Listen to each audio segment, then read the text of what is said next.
CEAP, Centro Espírita Altivo Panfiro. Uma casa de amor. Boa tarde a todos, aos presentes e a todos aqueles que nos acompanham pela internet, os internautas que estão sempre ligados às nossas reuniões públicas, bem como as lives que são realizadas praticamente de segunda a domingo. Hoje, sábado, dia 1º de abril, nós vamos então para nosso segundo trabalho, que é a reunião pública das 17 horas. Nós temos o tema hoje, os 159 anos do livro do Evangelho segundo o Espiritismo, que foi a terceira obra, né, do nosso codificador, nosso Allan Kardec, que nasceu em 1804 e desencarnou em 1869. É sempre para nós uma felicidade, uma festa muito grande, todos os dias. E quero também informar absolutamente todos que a nossa casa, ela não tem intervalo. Nós trabalhamos aqui 31 dias, quando o mês tem 31 dias. Quando são 30, trabalhamos 30 dias, ou seja, de segunda a segunda. Nós temos os cursos segunda, terça, quarta, às 8 horas da manhã, quinta-feira. Às sextas-feiras nós reservamos para o trabalho interno. No sábado nós temos a reunião pública e no domingo nós temos também um estudo. As reuniões públicas, elas são realizadas sempre às quartas e sábados. Às quartas-feiras, no horário das 10, das 15 e das 19 horas. Junto com a reunião pública, nós realizamos também o passe de cura. E aos sábados a reunião pública é realizada às 10 e às 17 horas. Então é sempre para todos nós uma felicidade muito grande tê-los aqui. E em especial os sábados, porque nós também realizamos a obra social pela manhã. Começa às 8 horas da manhã, a casa atende aos assistidos, são cerca de 300 a 330 famílias que as mães, juntamente com os filhos, mães, pais, vêm assistir às nossas palestras e as crianças vão para as salas de evangelização. E essas crianças do berçário aos 18 anos, né? Cada um dentro da sua faixa etária vai para a sala de evangelização. E é sempre muito importante, né, que as crianças elas iniciem desde o berçário, né, porque nós sabemos que somos espíritos encarnados, portanto nós temos essa idade aparente apenas do corpo, né? E é sempre muito importante que as crianças comecem a ser evangelizadas, comecem a receber a orientação, né? Que elas entrem nessa seara de Jesus, para que recebam os seus ensinamentos, para que nós tenhamos um futuro mais seguro, mais brilhante, mais tranquilo, mais amoroso, né? Então, a casa aqui oferece aos sábados esse trabalho da evangelização, que também é feito a distribuição sempre ao final do mês das cestas básicas a todas aquelas famílias mais necessitadas. Então a casa está sempre precisando também da ajuda de todos, né? E quando falamos da ajuda, não estamos falando tão somente da ajuda financeira, não. Nós estamos falando da ajuda no sentido de material, até material de limpeza. Por exemplo, aqui no salão, nós temos todas essas cadeiras aqui, onde as pessoas se assentam, são limpas a álcool. nós temos a casa sempre muito limpinha para poder dizer para todos aqueles que aqui frequentam que aqui é a continuidade da nossa casa. Se nós queremos, se em nossas casas procuramos tê-las da melhor forma possível, organizada, nós queremos também que as pessoas se sintam acolhidas da mesma forma como se estivesse em casa. Então, convidamos a todos, não apenas para assistir pelas lives, né, os cursos. Nós temos os cursos aqui do Pentateuco, as 5 obras de Kardec, como de diversas outras obras que são realizadas. É sempre muito importante, porque quando nós entramos nessa casa aqui, nós já começamos a ser harmonizados, nós começamos a entrar do Espírito de Jesus, que é a concentração, que é a bondade, que é a caridade. Ouvir é uma forma de caridade além da prática. Então sejam todos muito bem acolhidos aqui. Como disse, nosso tema hoje será dos 159 anos da obra do Evangelho segundo o Espiritismo.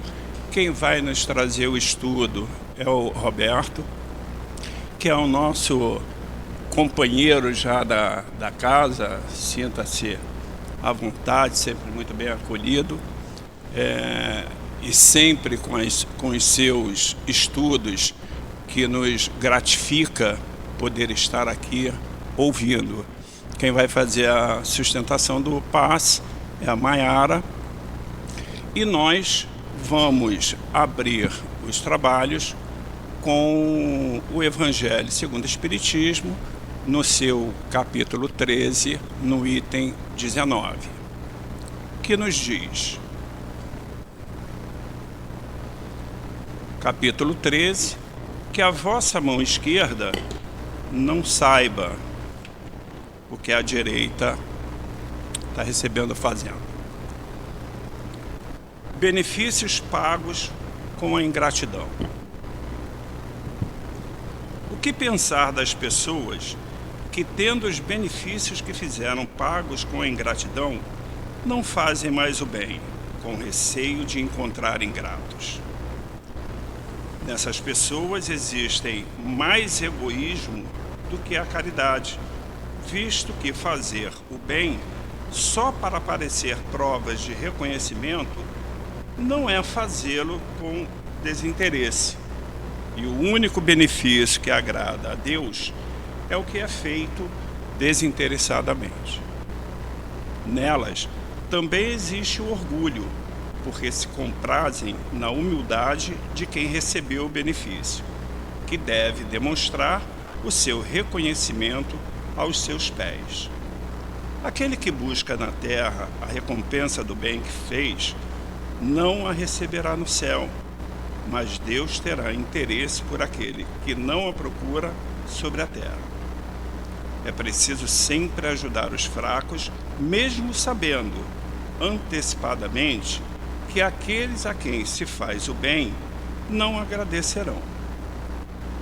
Sabei que aquele a quem prestaste um benefício, esquecer o bem que recebeu, Deus o levará mais em conta do que se tivesse sido recompensados pelo reconhecimento do vosso beneficiário.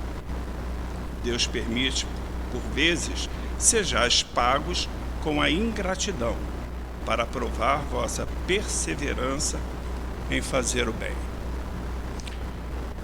Assim, mestre querido, aqui estamos para mais uma tarde de estudo, lhe agradecendo por todos os seus ensinamentos, agradecendo por estarmos começando a compreender sobre a doutrina espírita, com a ajuda desses espíritos de luz que se fazem presente, agradecendo a direção espiritual desta casa, o nosso querido Altivo Panfiro, e toda a falange de espíritos, como Antônio de Aquino, Dr. Bezerra de Menezes, Dr. Herman, Lourdinha, Dona Ivone, nosso querido Chico, Allan Kardec, enfim, todos os espíritos de luz que nos fortalece, que nos traz energias, que estão desde cedo nesta casa.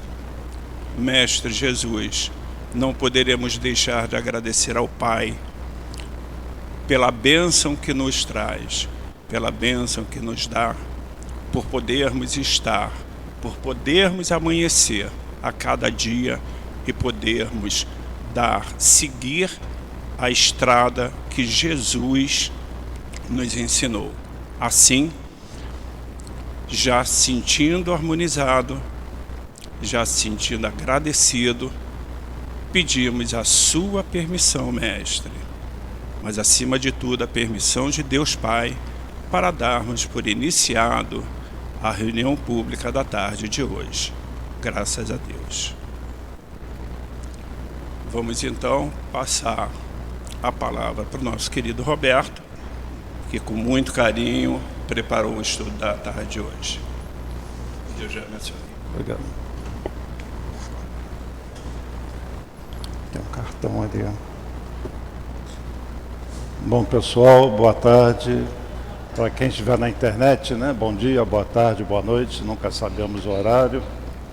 É um prazer estar aqui de novo. Agradeço pela confiança da casa. Sempre é bom falar um pouquinho sobre o Evangelho, doutrina espírita, porque eu mesmo reflito, né, sobre o que eu falo. Como a gente costuma dizer, eu sou o primeiro a ouvir aquilo que eu falo. Seria muito bom se hoje eu pudesse estar vindo aqui para anunciar que o mal foi erradicado da Terra, né? Mas seria 1º de abril. Hoje é 1º de abril, então esse dia ainda virá, mas com certeza ele virá, porque a espiritualidade, Jesus, estão trabalhando muito para essa finalidade.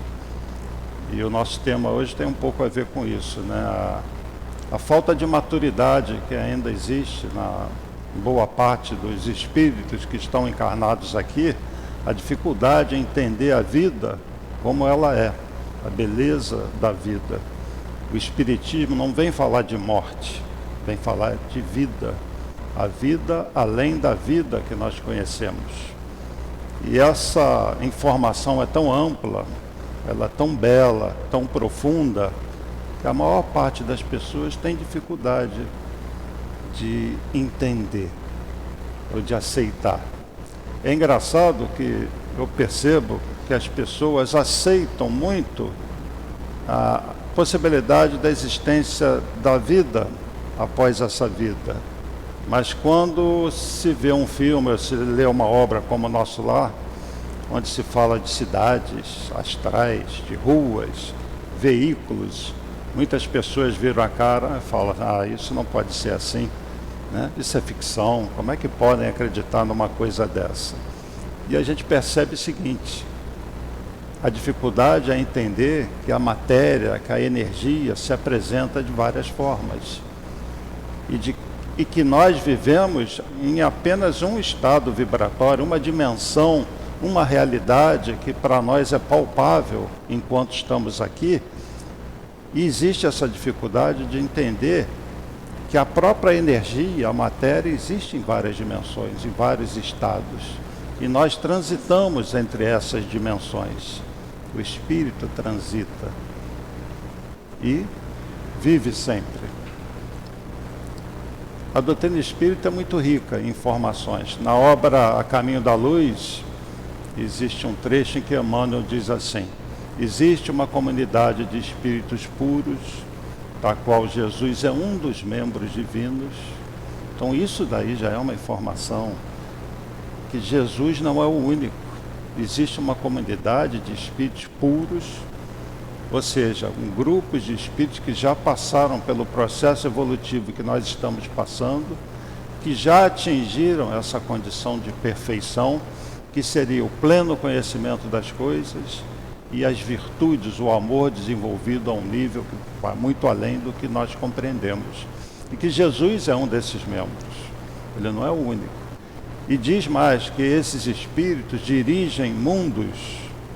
Na obra A República, de Platão, ele dizia que os mundos têm os seus demiurgos. Então Jesus seria, de certa forma, o demiurgo da Terra. Isso dito por Platão há mais de 400 anos antes de Cristo. Ele que fala muito das coisas espirituais, bem próximo do que nós sabemos hoje. Então, a humanidade, na verdade, sempre teve acesso a esse outro lado, a essa outra vida, nessas outras dimensões. O que diferencia a situação atual, com a vinda do Consolador, do Espiritismo, é que essas coisas passaram a ser entendidas, estudadas no despontar da ciência do século XIX.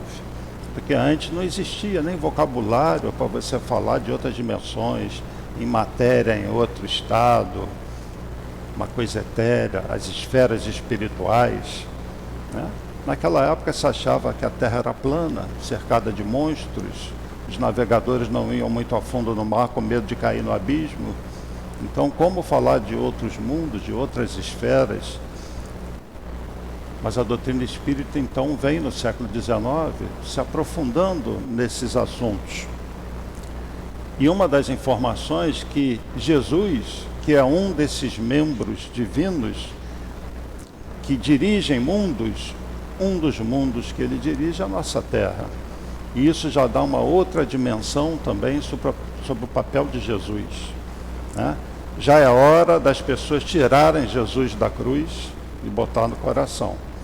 E entender a verdadeira dimensão de Jesus, quem ele é, como realmente um modelo, guia da humanidade, maior médico de almas, terapeuta, tudo que vocês possam imaginar de bom. Então esse Jesus, ele tem uma mente que está muito além do nosso tempo também. Se você pegar um índio ou uma pessoa do século X, imagine que ele pudesse viajar no tempo e você colocar no nosso tempo agora, quando visse um avião passar, ia se jogar no chão, né? Quando visse um celular funcionando, não ia entender o que é aquilo. Numa rua ia ficar doido, ia sair e se esconder num buraco, porque o que é isso? O que eu estou vendo? O que está acontecendo? Não ia nem compreender que são máquinas criadas pelo homem, que a mente já se desenvolveu a esse ponto. E talvez se nós fôssemos colocados num mundo que esteja 1 milhão de anos à nossa frente, a nossa reação seria a mesma. Numa dimensão de um Jesus, então não dá nem para a gente falar, porque é um espírito que está bilhões de anos à nossa frente. E a nossa visão do mundo e da vida costuma ser do tamanho da nossa mente e das nossas experiências. Então o Espiritismo surgiu nessa época de despontar da ciência e até hoje muitas pessoas se chocam com as informações que existem ali, porque elas aparentemente entram em choque também com todas as crenças que por séculos e séculos mantiveram as pessoas presas a uma visão de vida restrita àquele período do berço até o túmulo. Esse grupo de espíritos, eles se reúnem, eles se falam, eles se comunicam. E disse Chico Xavier que esse grupo, do qual Jesus é um dos membros, se reuniu uma vez ao redor da Terra, quando ela estava em formação ainda, incandescente, para definir como esse mundo seria utilizado para receber os filhos de Deus, nós, os espíritos. Segundo ele, também houve uma segunda reunião para definir a encarnação do próprio Jesus. Então, quando Jesus veio à Terra, ele já tinha enviado vários emissários, vários dos seus trabalhadores, seus embaixadores, que estão aí na história, em todos os continentes. Se vocês lerem a história de Forri, de Lao Tse, na China, é maravilhoso. Os ensinamentos, várias coisas que eles deixaram. Krishna, na Índia, 3.500 anos antes de Cristo, já falava da existência da alma, da reencarnação. Os profetas que estão no Velho Testamento, até a vinda de Moisés, todos eles inspirados pelo alto e todos trazendo informações não tão completas por causa da limitação mental dos homens daquela época.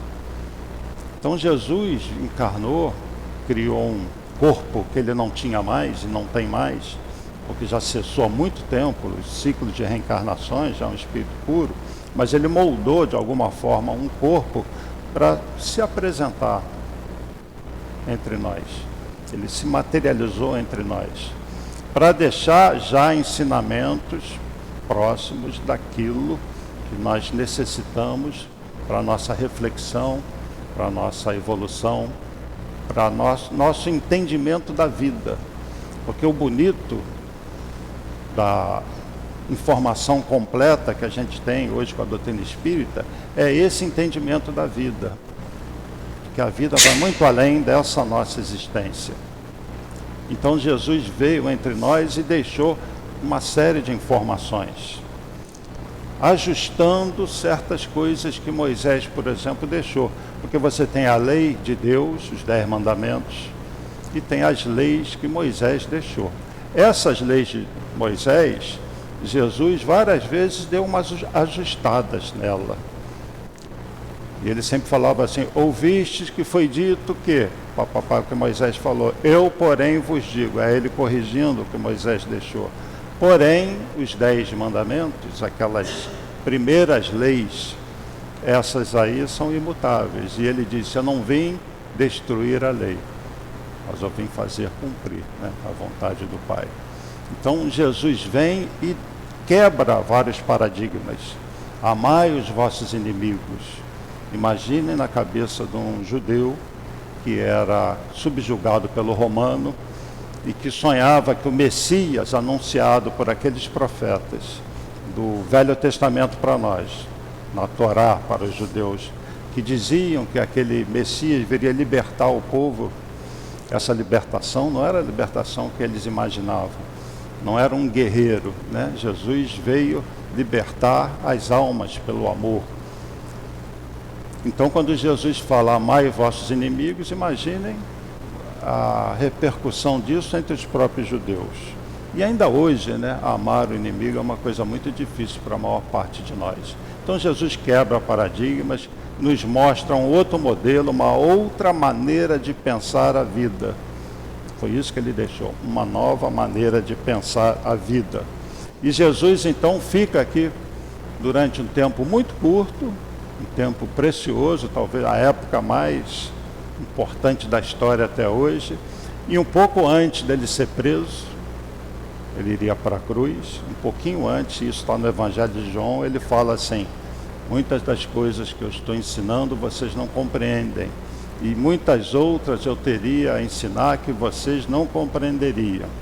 Por isso eu rogarei ao meu Pai para mais tarde, ou seja, no futuro, enviar um outro Consolador, o Espírito de verdade, que vos explicará todas as coisas e vos fará relembrar tudo o que eu tenho dito. Então, um pouquinho antes de Jesus ser preso, ele deixa uma mensagem importantíssima, que é essa: olha, eu não estou falando tudo que eu deveria falar para vocês, porque o que eu estou falando, muitas coisas vocês já não entendem, imagine eu falar outras mais. Essas coisas serão ditas no momento certo, quando vocês tiverem condição mental de compreendê-las. E é justamente no século XIX, quando esse Jesus parece que reúne mentes brilhantes e descarrega sobre a Terra. Porque é no século XIX que a ciência, que vinha assim avançando, linha do tempo, conhecimento, crescendo muito pouquinho. Vocês peguem, por exemplo, a navegação. Como é que era a navegação 1500 anos antes de Jesus? Barco a vela, barco a remo, não é isso? 1500 anos depois, no tempo de Cabral, como é que se navegava? Barco a vela, barco a remo. Muito pouca coisa mudou, talvez na técnica de construção do barco, mas mesmo tipo de embarcação. Comunicação, como é que era? 1.500, 2.000 anos antes de Cristo. O cavaleiro a cavalo levando a carta, sinal de fumaça, pombo-correio, não é isso? 1.500 anos depois, na época de Cabral. Pombo-correio, sinal de fumaça, o cavaleiro levando a carta. E vocês peguem em todos os campos do conhecimento a mesma coisa. E você avança no tempo. Quando chega ao século XIX, a linha do conhecimento faz isso. Vem a base de todo o conhecimento, a máquina a vapor, vem o rádio, a TV, a eletricidade. Kardec, quando elaborou essas obras, elaborou com caneta de pena e vela. Não tinha luz elétrica. Escuro. Imagina que várias lâmpadas acesas para ele escrever à noite, porque ele virava dia e noite fazendo essa pesquisa. E no século XIX, então, o conhecimento desponta de uma maneira, quando vem o Consolador, na metade do século XIX, quando começa a linguagem de onda, de energia, de partícula, de matéria, o homem já olhando o universo com outros olhos. Então, na hora certa, vem aquelas informações falando da vida espiritual, de uma outra vida, em outras dimensões, onde o espírito se apresenta vivo, revestido de outro nível de matéria. Então, esse Consolador, o Espírito de verdade, faz parte da história do Espiritismo e é o que nós espíritas gostamos muito de ler, de conhecer sobre isso, porque o Espiritismo fica totalmente vinculado a Jesus. Quando eu era garoto, meus pais eram espíritas. Era um rapazinho assim, 12, 14, eu lia o Livro dos Espíritos. É lógico que eu não tinha entendimento de hoje. Mas foi muito tarde, quando eu tive contato, porque eu era fã de Jesus. Não me pergunte por quê. Eu já me emocionava, novinho, mas para mim era o Espiritismo, Jesus, eu li alguma coisa lá sobre Jesus. Mas quando associei Jesus completamente ao Espiritismo, por causa dessa mensagem do Consolador, quando eu entendi isso, tudo mudou. Porque eu entendi que o Espiritismo só existe pela vontade de Jesus. É um planejamento dele enviar à Terra, através de seus embaixadores, os espíritos que sempre estiveram presentes na história da Terra. Ele vem trazer uma mensagem atualizada sobre aquilo que ele quis dizer e ele não pôde dizer séculos atrás. Por isso que ele disse: no futuro eu vou enviar um outro Consolador para explicar todas as coisas que eu não posso explicar agora e fazê-los relembrar tudo o que eu tenho dito, relembrar o meu Evangelho, que na verdade são conhecimentos de leis universais, válidas para todos os mundos. O Evangelho não é um conjunto de leis para os cristãos, não é um conjunto de leis para os espíritas, é um conjunto de leis para todo o universo, para toda a vida. É a lei de amor, é uma lei que rege todo o universo. E é essa lei que Jesus vem trazer e quebra um pouco daquela lei de Moisés, dura, do dente por dente, olho por olho. Um Deus que é amor, um Deus que não tem que ser temido, tem que ser amado e respeitado. Então Jesus se manifesta novamente no século XIX através do Espírito de verdade. Aliás, existe uma confusão que é normal, né? Quando a gente lê essa mensagem do Consolador prometido por Jesus, porque o Espírito de verdade, ele, na verdade, nos traz o pensamento de Jesus. Isso está na Gênesis. Kardec fala lá claramente, né, que esse outro Consolador não seria Jesus, porque senão ele mesmo, Jesus, teria dito: eu vou voltar e eu mesmo vou trazer as informações. Kardec diz isso na Gênesis. Mas esse Espírito de verdade traduz o pensamento de Jesus. Por isso você lê as mensagens do Espírito de verdade, tem uma assim, por exemplo: venho como outrora aos transviados, filhos de Israel, e vem a mensagem toda. É Jesus falando, sim, através do Espírito de verdade. A mensagem vem da mente de Jesus. E esse Espírito de verdade, ele coordena essa pleiade de espíritos que vem trazer o Consolador, que fica no corpo de uma doutrina. Mas você lê, é Jesus falando realmente. É aquela coisa que a gente lê do Livro dos Médiuns, a identidade dos espíritos. O Dr. Bezerra de Menezes, por exemplo, tem um grupo de milhares de espíritos que ele irradia o pensamento por eles, e eles falam, muitas vezes numa casa espírita, se apresentando como o Dr. Bezerra, mas é um espírito trazendo o pensamento de Bezerra. Não importa, é Bezerra. Só não é ele ali diretamente. E o que importa é o pensamento. Então, o Consolador, a doutrina espírita, é o pensamento de Jesus. E é isso que importa, trazido por esse outro Consolador, o Espírito de verdade. E essa mensagem ficaria eternamente conosco, porque não é mais um profeta, vem no corpo de uma doutrina em que esse grupo de espíritos bate na porta lá, na França, no século XIX. E um deles veio encarnado para receber essas mensagens. O nosso Hippolyte Léon Denis Rivail, que um espírito que se manifesta, fala que ele tivera no passado um nome, Allan Kardec, como sacerdote druida. E na primeira obra, Livro dos Espíritos, ele assina a obra como Allan Kardec. Essa mensagem de Jesus, original, do jeito que ele deixou, foi escrita por vários. Existem mais de 30 evangelhos. Mas 4 foram escolhidos mais tarde como sendo aqueles considerados que seriam seguidos pela igreja que se formou. Quando Jesus partiu, os cristãos foram perseguidos. Vocês sabem, todo mundo sabe disso. Nero e Diocleciano foram 2 que arrasaram os cristãos. Brincaram de queimar cristãos nas ruas, de jogar os cristãos nas arenas. E isso permaneceu até o ano 313, quando o imperador romano Constantino se declara cristão. A partir do momento que o imperador romano se declara cristão, cessa a perseguição aos cristãos. Mas isso teve um efeito um pouco assim, vamos dizer, não muito bom para a mensagem original, porque começou dentro dos palácios a se reunirem grupos de entendedores da mensagem de Jesus, interpretando aquelas mensagens e incorporando ideias novas.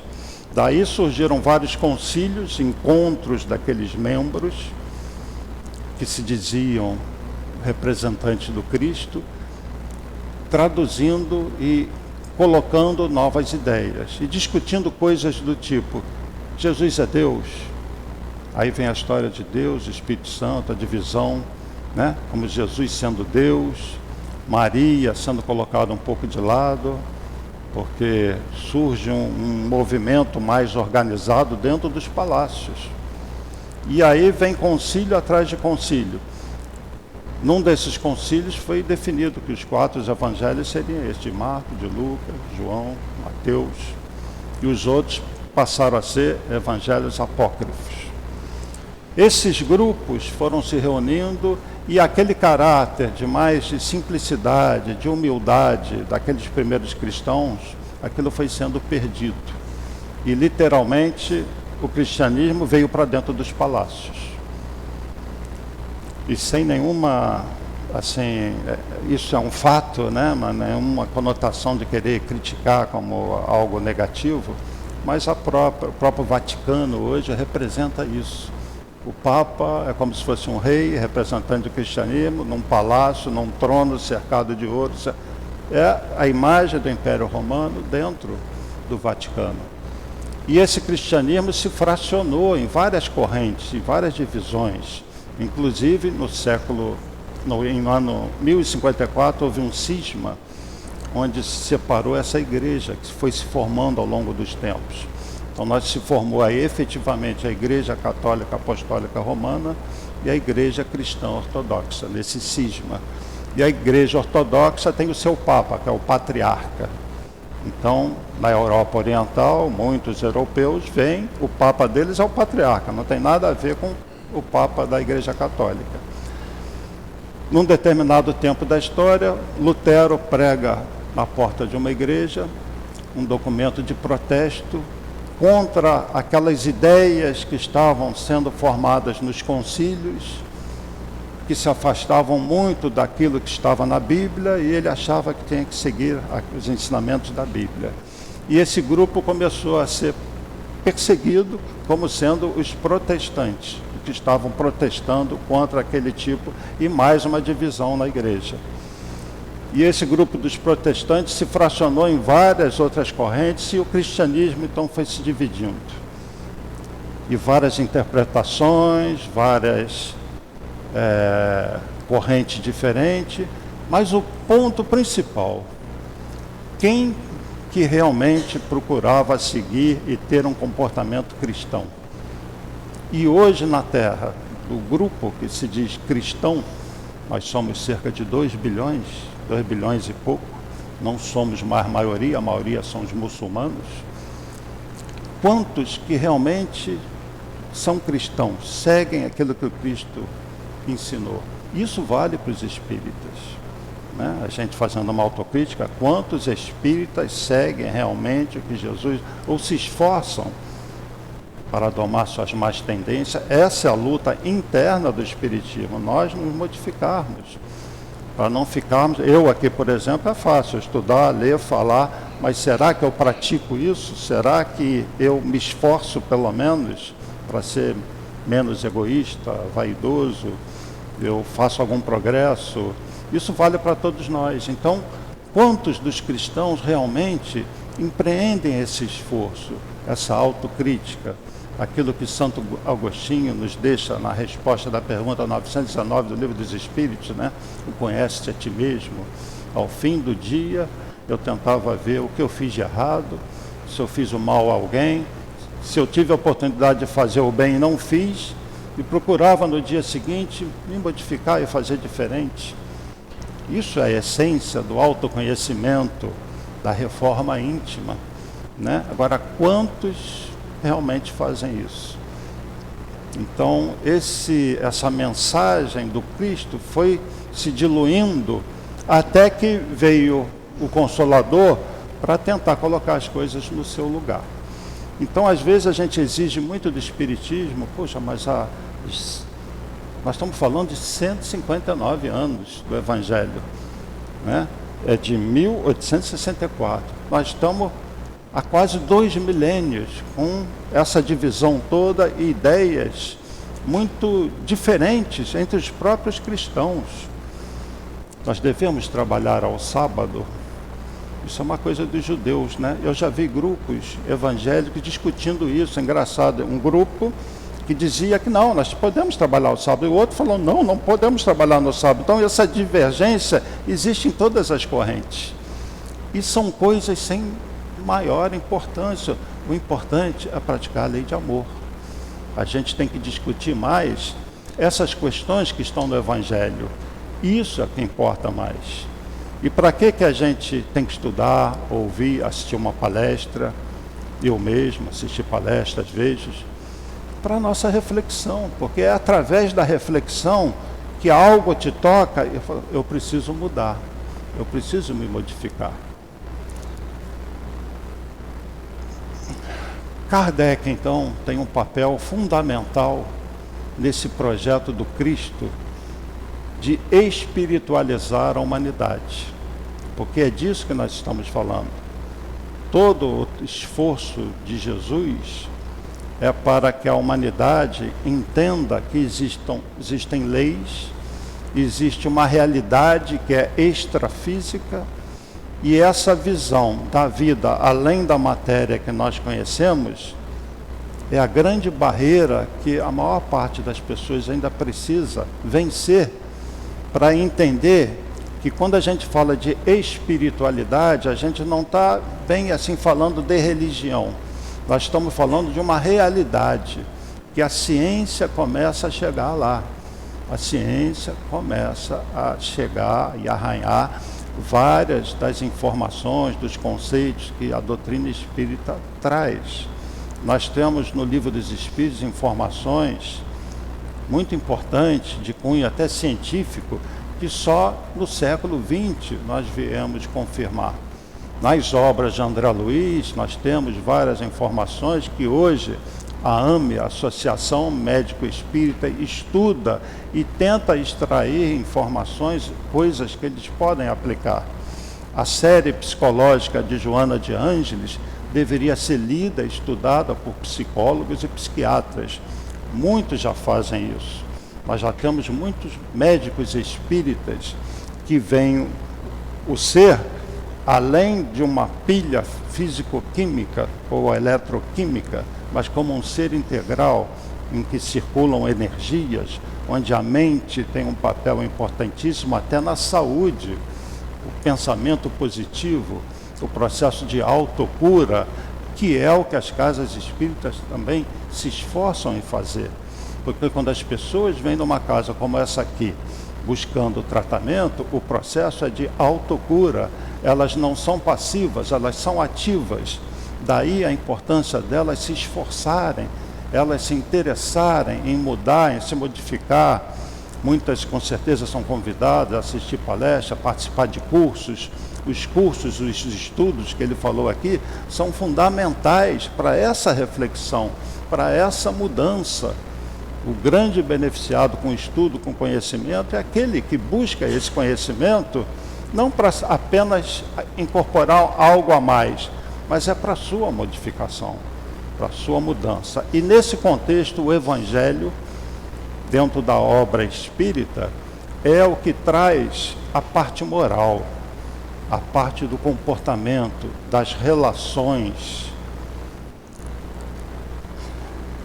E antes de falar do Evangelho, porque você tem 1000 maneiras de abordar esse tema, e eu queria falar do livro também, do conteúdo dele, só para, em caráter histórico, eu fiz uma anotaçãozinha aqui, página 273 do Obras Póstumas, que são anotações que Kardec fez, que depois que ele desencarnou, reuniram, coletaram isso e virou um livro, Obras Póstumas.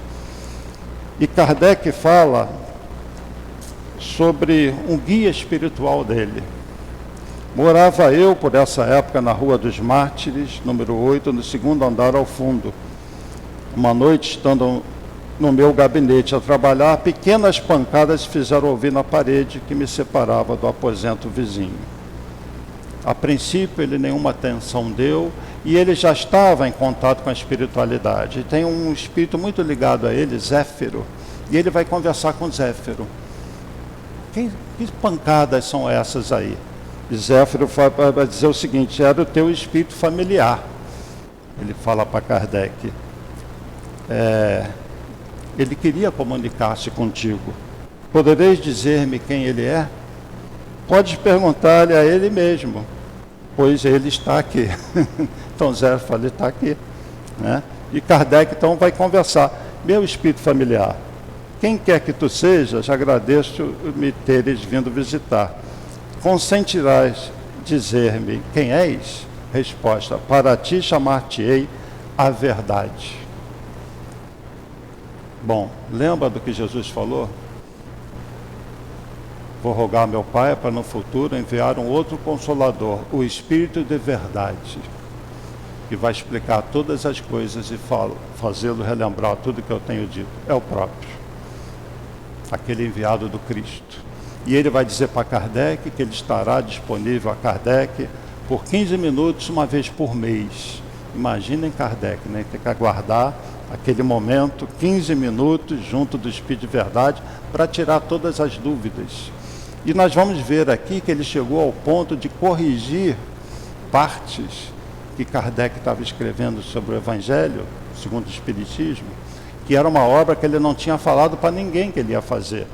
E tem um médium que trabalhava com ele, o senhor Didier, que publicava os livros, e nem para esse médium Kardec falou que ele ia elaborar esse livro, porque foi uma coisa muito íntima de Kardec com o Espírito de Verdade, alguns desses espíritos, e através desse médium, né, é revelado para ele toda a grandiosidade da obra que ele estava trabalhando. Então Kardec, num determinado momento, se toca, puxa vida, que dimensão que tem isso, do que eu estou fazendo. Aí ele é informado sobre a missão dele.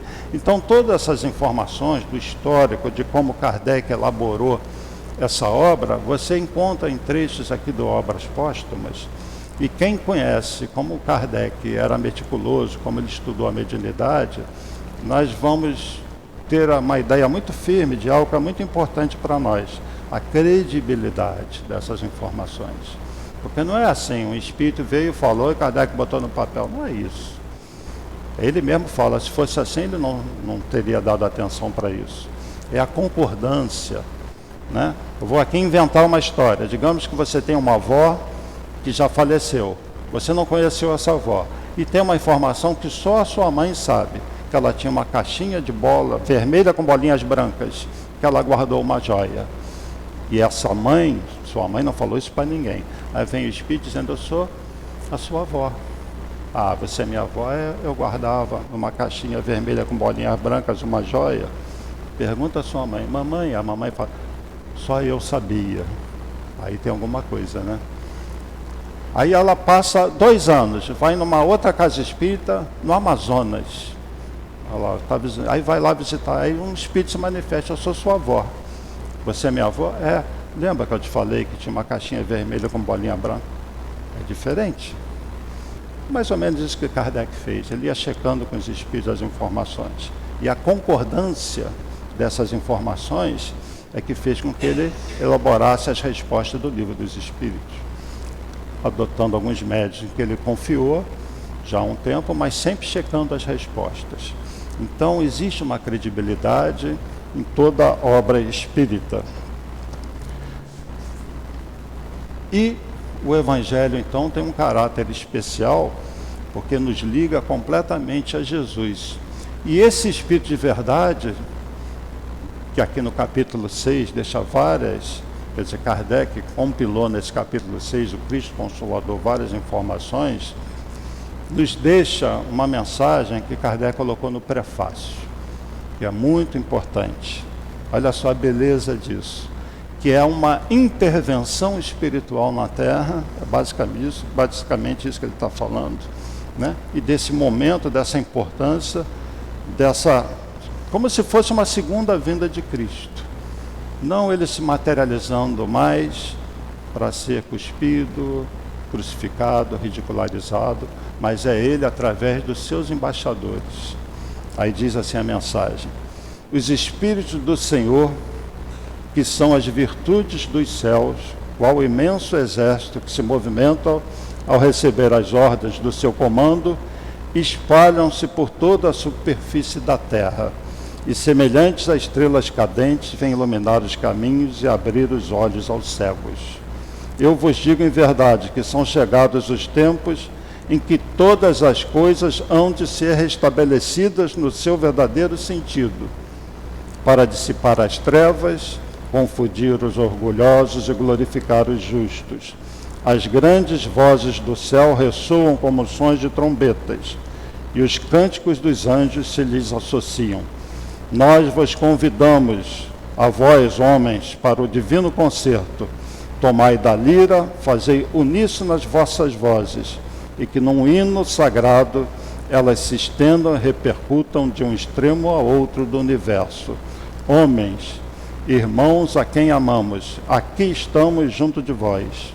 Amai-vos também uns aos outros, e dizei do fundo do coração, fazendo as vontades do Pai que está no céu: Senhor, Senhor, e poderei entrar nos reinos dos céus. O Espírito de verdade, que vem então trazer inúmeras informações sobre o pensamento de Jesus, daquilo que ele quis dizer, por exemplo, no Sermão da Montanha. E essas informações, Kardec foi orientado a deixar de lado toda a parte polêmica, que não tem tanta importância para nós, para a nossa transformação. Se Maria era virgem, se Jesus, quando saiu da cruz, o corpo dele se desmaterializou, se era um corpo fluídico, se era ele. Não vamos falar disso, vamos falar da parte moral, daquilo que o homem precisa saber para se transformar. Ele foi orientado a fazer assim. Então ele compila o Evangelho, não numa ordem cronológica, como está no Novo Testamento, contando a história do nascimento até a cruz, mas por assuntos. Vamos falar sobre o sofrimento. Aí cria um capítulo Bem-aventurados aflitos, que vem falar das causas atuais das aflições, as causas anteriores das aflições e vários outros problemas ligados à dor, ao sofrimento humano, por que o homem sofre, por que a gente passa por certas situações. E foi então condensando em vários capítulos informações sobre aquele item que era abordado. Indo aqui para o nosso índice do Evangelho, cadê o índice? Perdi o índice, não, está aqui. Não vem destruir a lei. Então Jesus vem falar, olha, vocês tiveram Moisés e agora eu vim, não para destruir a lei, né, para cumprir, e falar da lei de amor. Meu reino não é deste mundo. Ele vem falar da vida futura. Olha, eu não sou desse mundo. Aliás, tem uma passagem muito bonita que Jesus está com os doutores da lei e ele fala assim: eu sou de cima, vocês são de baixo. Para onde eu vou, vós não podeis ir. Hoje, com conhecimento espiritual, a gente sabe exatamente o que Jesus quis dizer. Eu sou de uma outra dimensão, de um mundo celeste. Eu estou lá no topo da escala evolutiva, conforme vocês entendem, por eu ser um espírito puro, que já passou por todo o processo, que vocês, doutores da lei, ainda vão passar. É lógico que ele não podia dizer isso, mas ele diz, eu sou de cima, vós sois de baixo, vós não podeis ir para onde eu vou. Olha só o linguajar de Jesus, né? Então ele fala da realeza, dessa realeza que na verdade é uma condição que ele conquistou e que todos nós temos que conquistar pelo conhecimento, pelo amor, e vai dizer que há muitas moradas na casa do Pai. Há muitas moradas na casa de meu Pai. Se assim não fosse, eu já vou-lo teria dito. Estou indo para vos preparar um lugar. Mas o que Jesus quis dizer exatamente com isso, das muitas moradas? Aí vem nesse capítulo, há muitas moradas, os Espíritos explicando, olha, não existe vida só na Terra, existe vida em vários mundos. Esses mundos são classificados como se fossem escolas, onde os Espíritos até um certo nível ficam naquele mundo. Enquanto eles não desenvolvem mais o conhecimento, o amor, eles ficam ali. E tem os mundos inferiores, onde o mal prevalece, que é o caso da Terra, ainda é um mundo inferior, mas chega um momento em que há uma separação dos espíritos. Quando eles vêm reencarnando, e alguns já fazem um progresso. Então Jesus falou da separação do joio do trigo, e fala que no futuro, né, isso aconteceria, e existem parábolas, passagens em que ele fala dos lobos, das ovelhas, como se vai reconhecer aquele que vai sentar à direita do Pai. Ele vai dizer, tive fome, me deste comer, tive sede, me deste de beber, eu estava nu e me vestiste, e vai falando daquilo tudo que vai caracterizar os que vão sentar à direita. E nós estamos vivendo agora esse tempo que os espíritos estão sendo separados. E no momento existe, não tanto uma batalha espiritual, eu falo que é a luz mergulhando nas trevas, e os umbrais estão sendo limpos, e isso leva um tempo. Então, nesse momento, que é um momento de turbulência, é um momento em que essa separação está sendo acelerada. E a Terra, então, vai passar para um outro nível de mundo, o mundo de regeneração. Porque tem os mundos, segundo os espíritos primitivos, prova e expiação, regeneração, o mundo de Tosos, o mundo celeste. Isso tudo é dito nesse capítulo. Explicado como é a vida nos mundos, o que caracteriza cada um desses mundos. Isso é uma informação que não se tinha antes. Quando se achava que a Terra era plana, cercada de monstros, como falar disso? A abóbada era uma cúpula com furinhos, onde tinham luzes, isso eram as estrelas. E as águas caíam, não se entendia o que era o universo, a vida, como que ia se falar de vida em vários mundos?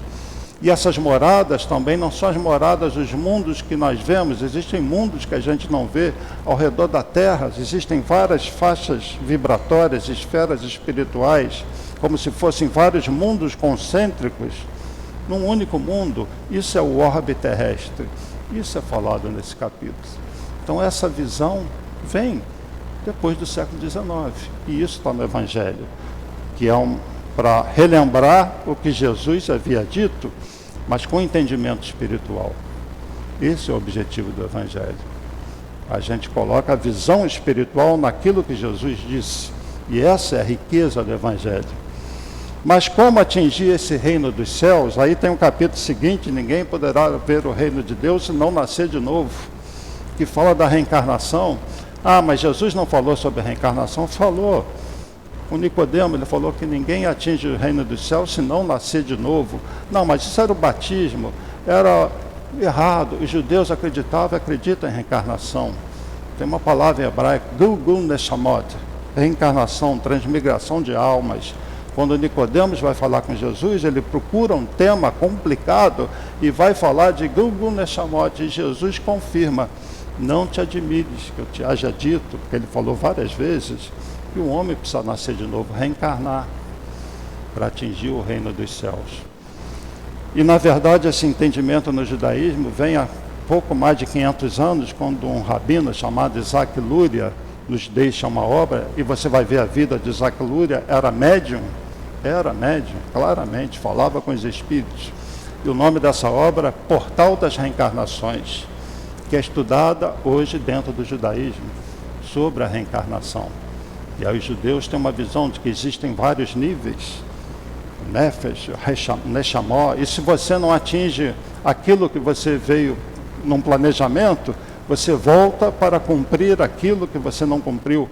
A reencarnação é a prova que você vai passar de novo por ela. Então eles estão chegando muito próximo da visão, do entendimento, mas naquela época se acreditava já. Não, isso não está escrito na Torá, porque no judaísmo você tem a tradição escrita, a Torá, e a tradição oral, a que passava de boca a boca, que é muito forte até hoje. Na tradição oral está lá a reencarnação, Gilgul Neshamot. E no capítulo seguinte, o maior capítulo do Evangelho, é sobre o sofrimento, a dor. Bem-aventurados os aflitos, pois serão consolados. E vem os Espíritos dizer: ó, Jesus não diz que todos serão consolados, mas aqueles que suportam suas dores, aqueles que têm fé, que acreditam que Deus não é injusto, que se passam por uma situação que eles não têm controle, porque existem situações que nós podemos controlar, mesmo uma doença, seja qual for. Quantas pessoas desenganadas por câncer, né? E hoje nós conversamos com uma delas, que o médico falou: você tem 6 meses de vida, então há 20, 30 anos aí, porque elas não cedem para a doença. Esses são os bem-aventurados, eles têm fé, eles continuam, e a força do pensamento, a vontade de viver é tanta que o espírito supera aquilo. E como a mente atua sobre a matéria também, e o espiritismo fala sobre isso, eles conseguem até alterar a biologia. E hoje existem cientistas russos falando que o pensamento e os sons até usam laser para alterar o DNA. A energia altera o DNA e o pensamento é energia. Então não é uma coisa assim, é ciência, uma ciência que a gente está começando a conhecer. Então, bem-aventurados os aflitos, que sofrem com resignação, que entendem a razão de suas dores, pois serão consolados. Isso tem um motivo, a lei de causa e efeito, e vai falar da lei de causa e efeito, a ação do pensamento sobre a matéria, a lei de amor. Então, isso é o Evangelho. Você tem uma visão completamente diferente da nossa existência, da nossa vida, mas não apenas dessa vida, do berço ao túmulo. Vamos quebrar isso também entre nós, né? Todos aqui, todos que estão assistindo, estavam vivos antes de nascerem. Porque eu sempre pergunto isso, eu gosto de perguntar isso. Onde vocês estavam 1 ano, 10 anos antes de vocês nascerem?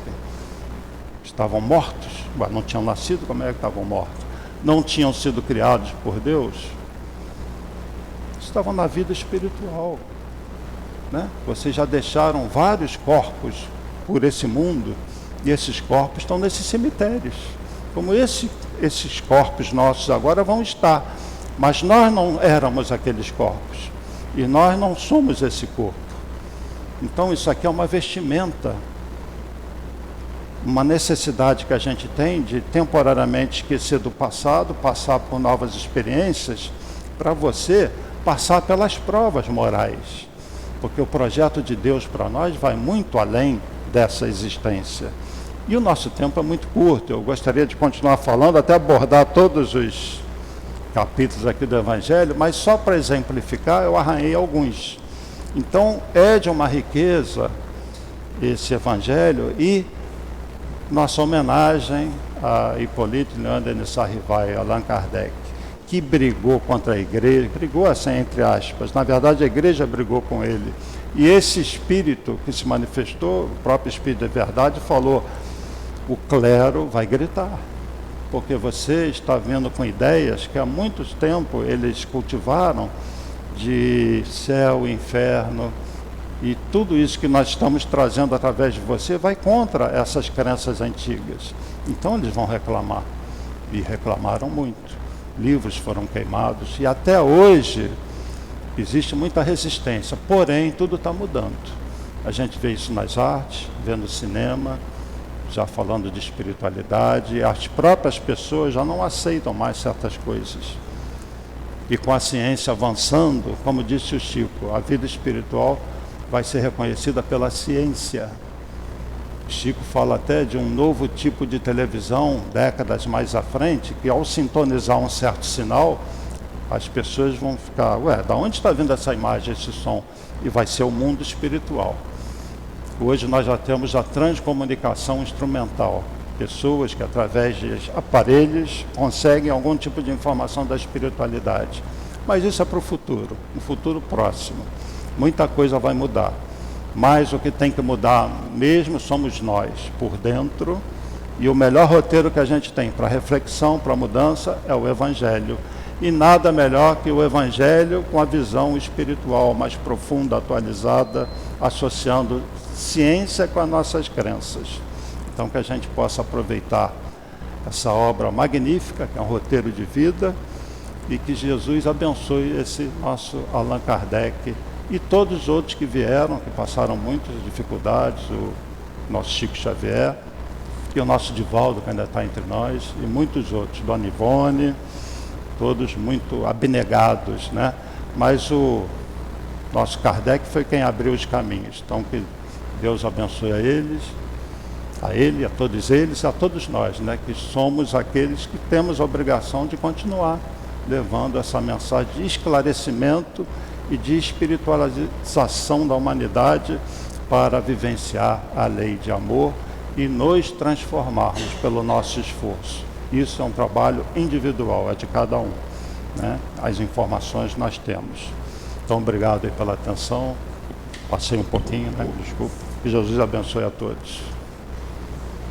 Agradecemos ao Roberto por nos trazer esse estudo tão esclarecedor e esperando tê-lo sempre aqui nesta casa, que lhe acolhe com muito amor.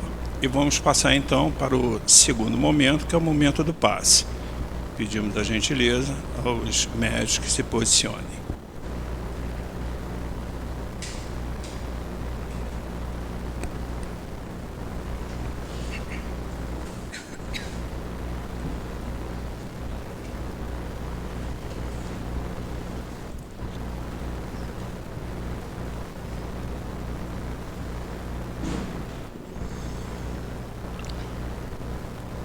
Deus nosso Pai, querido Mestre Jesus, agradecemos a sua presença, agradecemos a presença de todos os espíritos de luz para esse momento do passe. Lhe pedimos, Mestre Jesus, que influencie os espíritos que por intermédio dos médios possam transmitir as energias e os fluidos que todos vieram buscar. Assim, agradecidos pela sua presença, pelo seu amor, pedimos permissão para darmos por iniciado o momento do passe. Graças a Deus. Graças a Deus. Que as vibrações amorosas do nosso Mestre amado Jesus recaiam sobre todos nós, trazendo muita paz. Capítulo 13, que a vossa mão esquerda não saiba. Item 19, benefícios pagos com a gratidão. E o texto se inicia com uma pergunta. Eu vou ler para vocês. O que pensar das pessoas que, tendo os benefícios que fizeram pagos com a ingratidão, não fazem mais o bem, com receio de encontrar ingratos? E a resposta de um guia protetor, ele inicia assim: essas pessoas existem mais egoísmo do que caridade. E esse texto nos convida a refletir qual está sendo o sentimento que está nos motivando na prática do bem, na prática do amor. O que tem movido o nosso desejo em ajudar.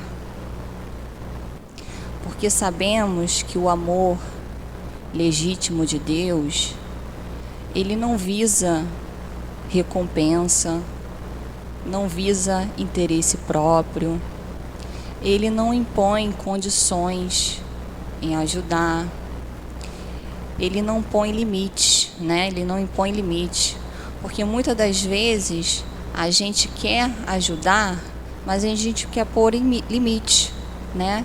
Eu vou fazer isso, mas só se fulano parar de fazer isso ou largar os vícios. E a gente tem o exemplo do nosso Mestre amado Jesus, que veio por amor a nós, nos ensinar o caminho,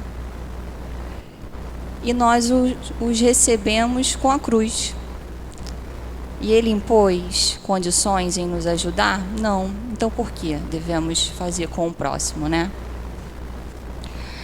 E o texto nos faz refletir que mais importante do que ajudar, do que o ato em si, é o sentimento, né? É o desejo que a gente tem em fazer o bem, né?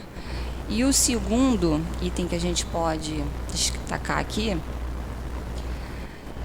que muitas vezes Deus permite que sejamos recebidos ali com a ingratidão para a gente testar, né?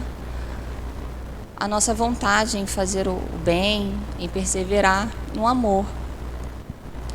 E que a gente tenha em mente que o maior beneficiado somos nós.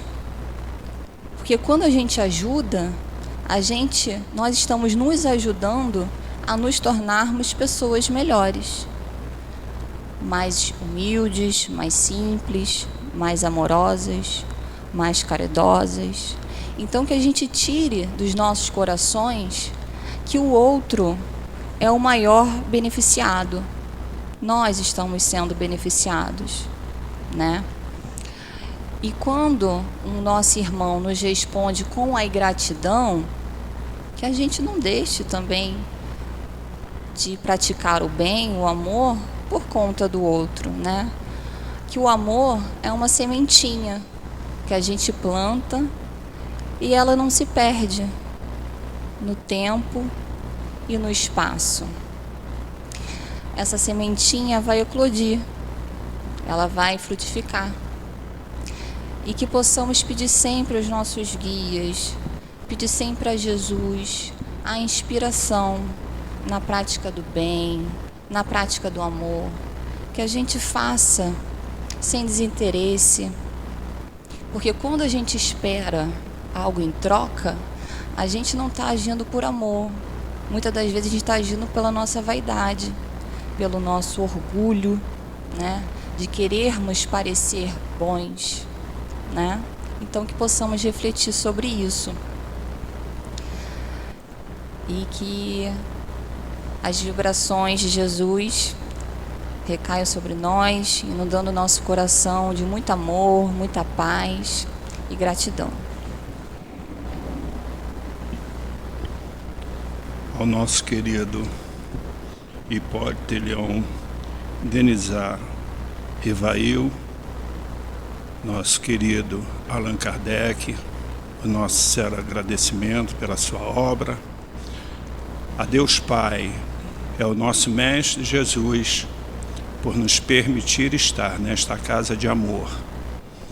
Esta casa que tem como dirigente espiritual o nosso querido Altivo Panfiro, com toda a sua falange de espírito, Antônio de Aquino, Dr. Bezerra de Menezes, Dr. Erma, Lourdinha, Dona Ivone, enfim, todos aqueles que formam a coluna de sustentação de amor desta casa. Queremos agradecer a Ti, Jesus, a Ti, nosso Pai, e pedimos que, ao retornarmos aos nossos lares, que possa nos acompanhar, nos levando de forma harmônica, como muito melhor a que chegamos. Que nos abençoe, que nos proteja e que nos permita retornarmos a esta casa para dar continuidade a esse estudo da doutrina espírita. Assim, Mestre Jesus, nos sentindo harmonizados com o nosso amor, pelo amor dos espíritos de luz, pelo seu amor, Jesus, mas acima de tudo, pelo amor do nosso Deus, pedimos a devida permissão para darmos por encerrado o estudo da tarde de hoje. Que assim seja, graças a Deus.